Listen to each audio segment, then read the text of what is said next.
Absolutely terrifying with a little bit of excitement is how I would describe my first week here on YouTube.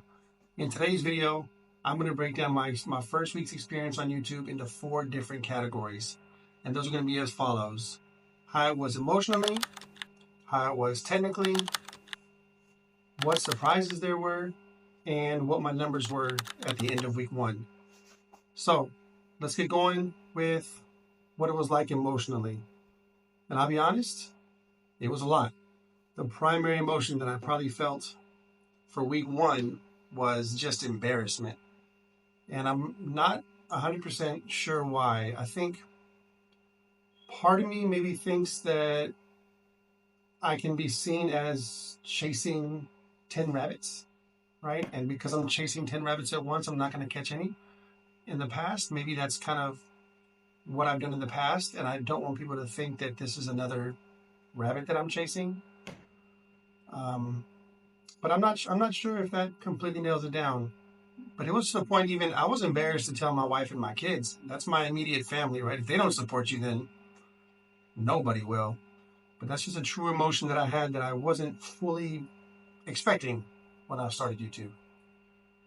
Also, a certain level of fear, right? And I think that's normal because anytime you start something new and you don't have any prior experience, which let's be clear, I have no experience with video editing, shooting videos, photos, any of that that's involved for YouTube.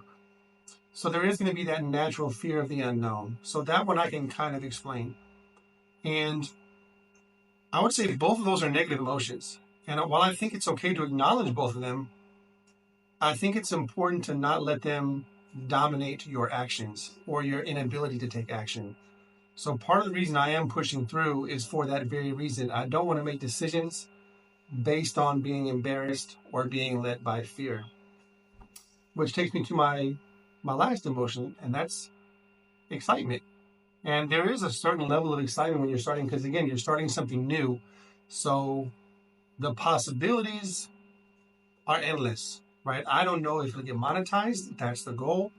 I don't know if it'll just be a little diary of my journey towards financial independence, which is what the channel is about. I don't know. But that's the exciting part. The other exciting part is learning all the new stuff, right? Being able to learn all the stuff that goes into making a YouTube channel. And believe me, it's a lot, which actually brings me to point number 2. And that is how it was technically.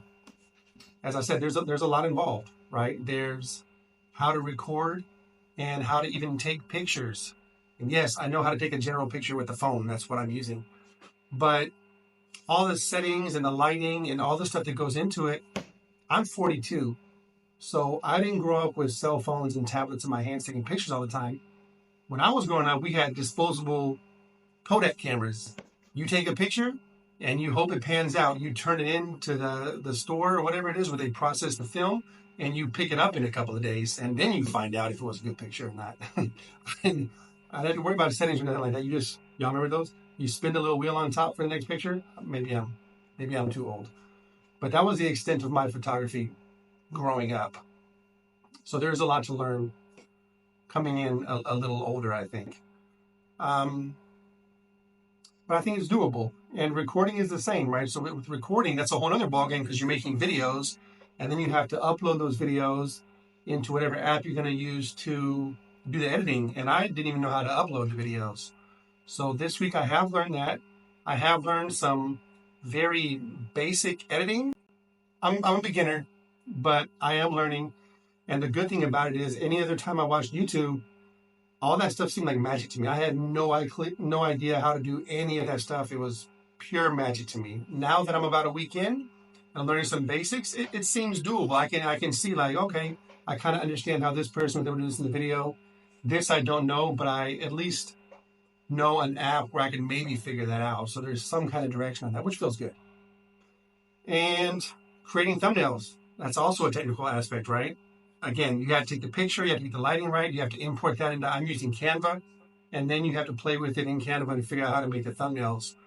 So that was all part of the learning curve for this week. And that's not even to mention all the different things that they talk about online when you look at how to start a YouTube channel. as far as SEO is concerned and creating a hook and getting people to watch your channel and all that. And while I do want to learn that, I'm a little conflicted because my primary objective with the channel is really to get monetized and to reach people and help people with experiences that I have with finances. The last thing I want to do is be one of these other finance guys that's making all these stupid faces on the thumbnails. Like, oh my gosh, the world's on. I don't want to do that, right? They're salesmen. And because they're good at being a salesman, they have high numbers. So I'm trying to stay away from that and strike that balance of where can I still be authentic and talk about the things I truly want to talk about and get views without having to bait people in on a fake promise, right? Something that I'm not going to provide that doesn't actually help them in the long term. So that one's kind of, I guess, technical and emotional.